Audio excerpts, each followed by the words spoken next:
let's say you're building a simple piece of software like an arithmetic calculator. The way people build it today is that they implement a piece of software that's got the functionality of a calculator, and then they have a separate team of people who either manually or using automated tools feed this calculator a bunch of inputs, and they try this for some amount of time and check that you get the right results. They have some confidence that this calculator is working correctly, and then you just ship it.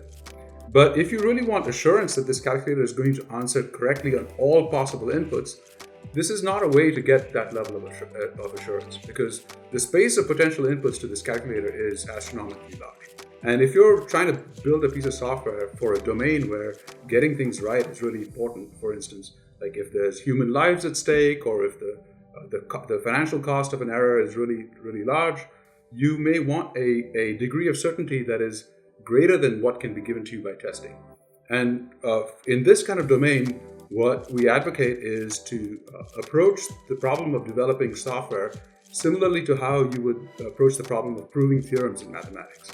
Let's say you want some certainty about Pythagoras' theorem. We certainly don't go around drawing a bunch of triangles, right triangles, and doing measurements and checking that Pythagoras' theorem is true. You can conclude that Pythagoras' theorem is true about any right triangle without ever drawing any single right triangle. So this is what we want to do with software. We want to give you assurance about a piece of software that it correctly computes its results, or it never leaks secrets, or it never crashes. We want to give them these assurances to you mathematically as theorems without ever needing to actually run your software. So that's what high assurance software is about. My name's Nik Swarmy. I'm a researcher at the RISE group in Microsoft Research Redmond. RISE is a team that's been working on various aspects of software engineering and programming languages and high assurance software for several decades. In the last 5 years or so, we have a project called Project Everest that involves researchers from multiple Microsoft Research Labs, as well as several academic institutions, where we're looking at building tools and techniques that allow you to prove software correct and secure at scale. This endeavor of trying to build formally verified software has been a goal of many computer scientists for several decades. But in the last,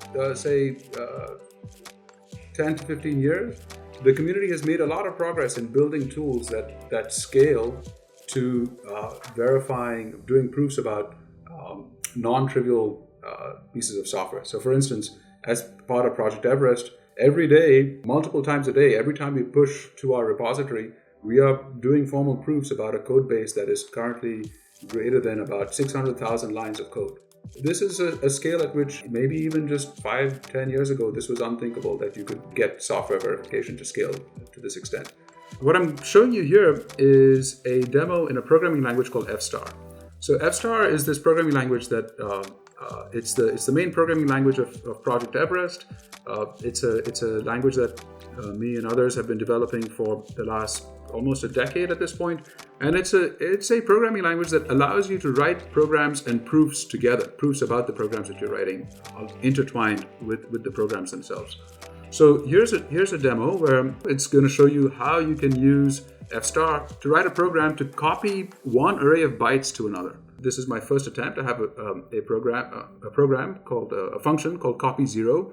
It takes two arguments, source and dest, which are buffers of bytes. And I'm going to try to copy a byte, for starters, just one byte from source to dest. And it's complaining here. It gives me a squiggle over the 0 saying, hey, something's wrong here. And if I go and look at the error that it's pointing me to, it's saying, I'm trying to index a buffer, an array, and it's unable to prove that the value that I gave it, the index that I gave it at that point, is within bounds of that array. So this is a common problem that happens when you're trying to write low-level code, that you may be indexing arrays out of bounds. And every time you do that, an out-of-bounds array access can lead to essentially a buffer overrun, and it can lead to a number of correctness and security problems. So F-star notices this and says, something's wrong here. You may have a buffer overflow. Try again. So here's my second attempt.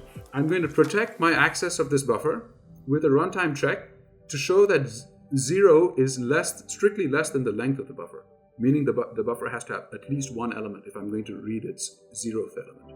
So here again, F star complains saying, well, it's now pointing to the dot and it says something is wrong here. And if I go and see what's wrong here, it's saying, well, I was unable to prove that when you're trying to index this buffer, that this buffer is actually currently live. So what this is trying to say is that, maybe in this particular context, you're trying to read from a buffer and read from a piece of memory that has already been freed. And this is going to protect against errors like use after free, which can also be both a correctness and a security concern. So here's my third attempt at copying 1 byte. This time I have a precondition. I've enhanced my code to say, enhance my specification, and this is kind of where F star is somehow a bit unique. You can write these specifications that say, in order to call this function copy2, the caller must prove that the source and the destination buffers are live in the initial state when calling this program, this procedure. And as a result, once you call this procedure, this procedure promises that it will only modify the destination buffer. And if I do this, F star is happy, and the whole thing is highlighted in this light blue color, which says that F star has successfully verified this piece of code. So this was just copying 1 byte. What I want to do, of course, is to copy the entire buffer over from source to dest. And to do that, I can, for instance, write a recursive procedure, here's copy3, that is going to iterate over the buffer from the current position to len.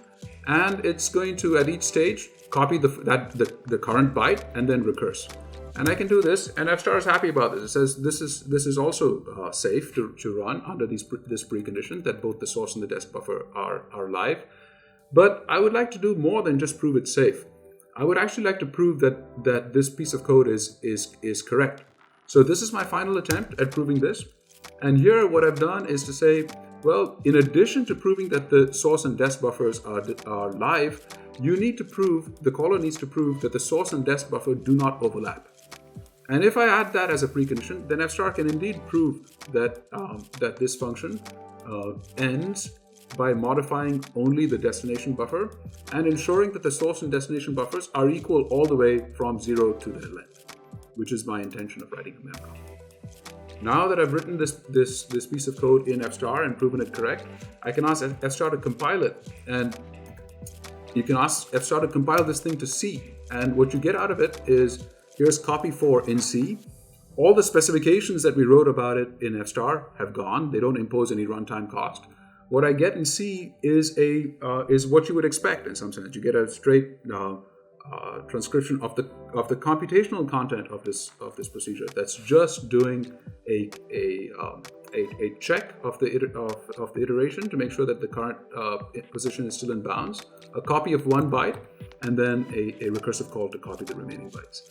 So that's a really simple demo, trying to show you how you can prove a piece of code correct in F star and get out of it C code where you don't pay any runtime cost for the verification that you did at the source level.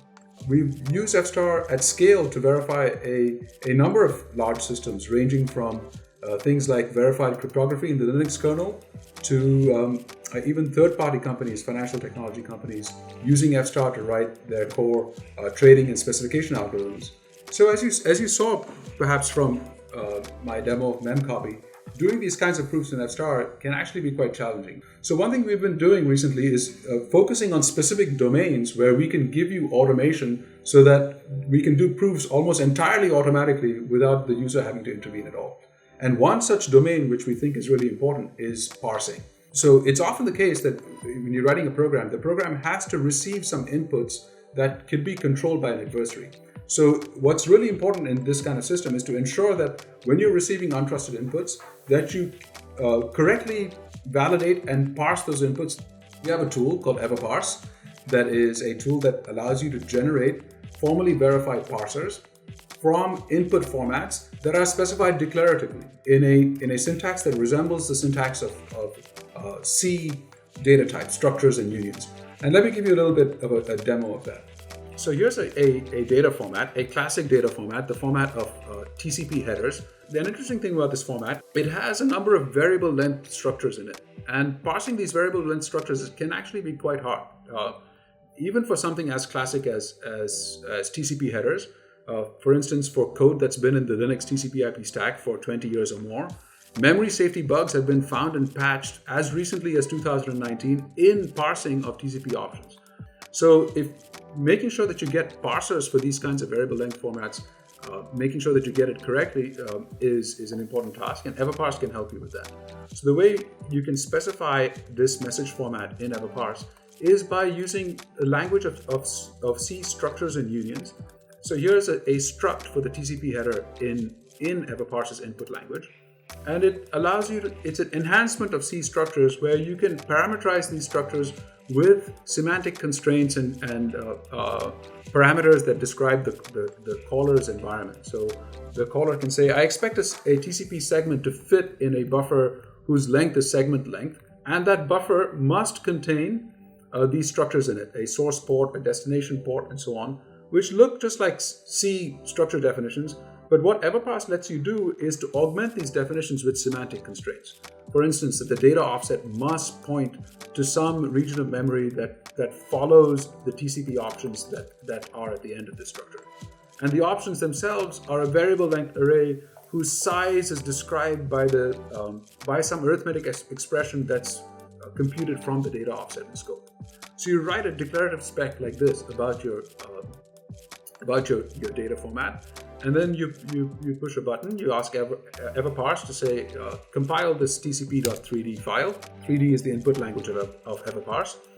And what Everparse does is it translates tcp.3d to F star, does a proof in F star, and then from it produces a piece of C code whose signature looks like this. It's a function called TCP check header, where if you give it a pointer to an array of bytes starting at base and containing at least len bytes, it will check that there is a well-formatted TCP header whose length fits in this parameter, in segment length, in that bytes. And we have a formal proof that if this function returns true, then in fact you have a valid TCP header stored in those bytes. And in all other cases, it will return false. And that's a mathematical theorem about this piece of code. So once you get this piece of code, which you didn't have to do any proof about it, all the proofs were done automatically, what's left for you to do is to integrate this one call that can validate the TCP header into your existing C program. And we've been using this inside Microsoft, in particular inside Hyper-V and in the network virtualization components. So input validation is a really big problem in software today.